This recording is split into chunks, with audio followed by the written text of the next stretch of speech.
Kung kanyang bibig sa taglay niyang kulit, tsak ika'y mapapaibig. Ang bibi mo at ang bibi ko. I love you! Love you, pare.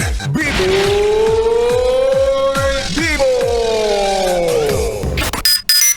Shout out sa mga yes friend natin na talaga namang in love na in love.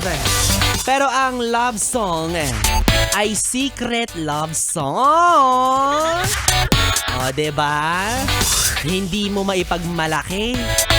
Paano kalaguyo ka lang?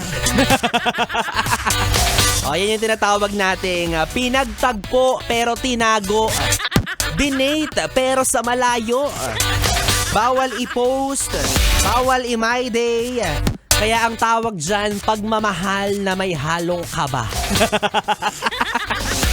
Yes, friend! Kapiling mo na ako, DJ Biboy Bibo na bumabati sa'yo ng solid na maligayang araw ng Biyernes. Salamat naman at nasa bingit na tayo ng linggong ito, oo.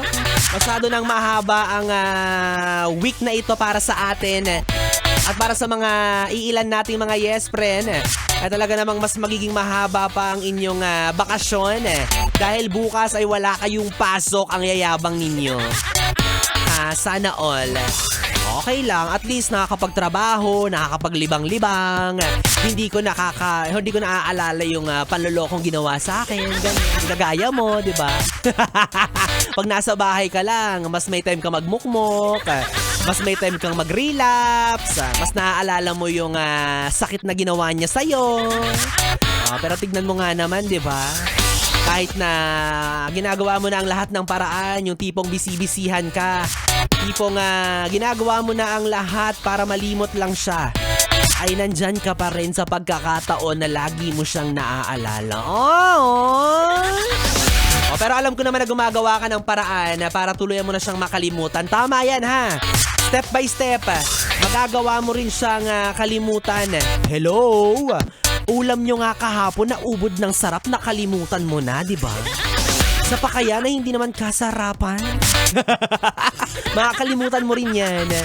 Pag hindi kasarapan, dapat mabilis kalimutan. Pero kapag magkasing sarap kami, sorry. Mahirap talaga kaming kalimutan. Wala eh. Charot lang. Okay, naman ipagpatuloy mo lang yung ginagawa mong paraan na takbang para mawala na siya sa isip mo ng tuluyan.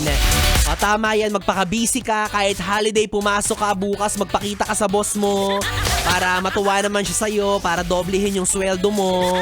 Diba? Gawin mo ang lahat ng makakadistract sa'yo para hindi mo na siya maalala. Halimbawa, kapag nalulungkot ka, yayain mo ko. Date tayo. Date kayo ni Biboy Bibo. Basta libre mo ko, ha? At least, sabi nga sa kanta ni Ogie Alcacid, nandito ako. Ang pangit ang pagkakakanta ko. Diba? At least merong isang taong handang magparamdam sa'yo na nandito lang ako. Nandito lang ako in case kailanganin mo ang tulong ko. In case na kailanganin mo ng backup, ng comforter. Kumot yarn. Hindi naman kaya, baka ito na yung panahon, diba, para i-entertain mo yung mga taong handang magmahal sa'yo ng buo. At seryoso, no? Pero hindi mo lang pinapansin kasi masyado kang focus sa taong pinili mo. Yung pala maling tao naman yun para sa'yo. Diba? Pinili mo pero nagloko lang naman sa dulo. Yan kasi alam mo na. Nasa kagaya ko ang tunay na ligaya. Nasa mga mukhang loloko-loko. Pero solid na magseseryoso pagdating sa'yo. Ay, nako. Yes, friend. Tama ang narinig mo. Kapiling mo na po ang bibi mo sa radyo.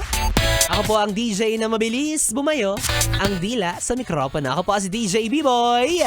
B-Boy, Bibo, na pwede mong makatabi hanggang mamayang alas 12 para sa ating BB Time. Kaya naman dito ka lang sa istasyong No Problem, ang 101.1 Yes FM. Solid. Oras natin, 9:40.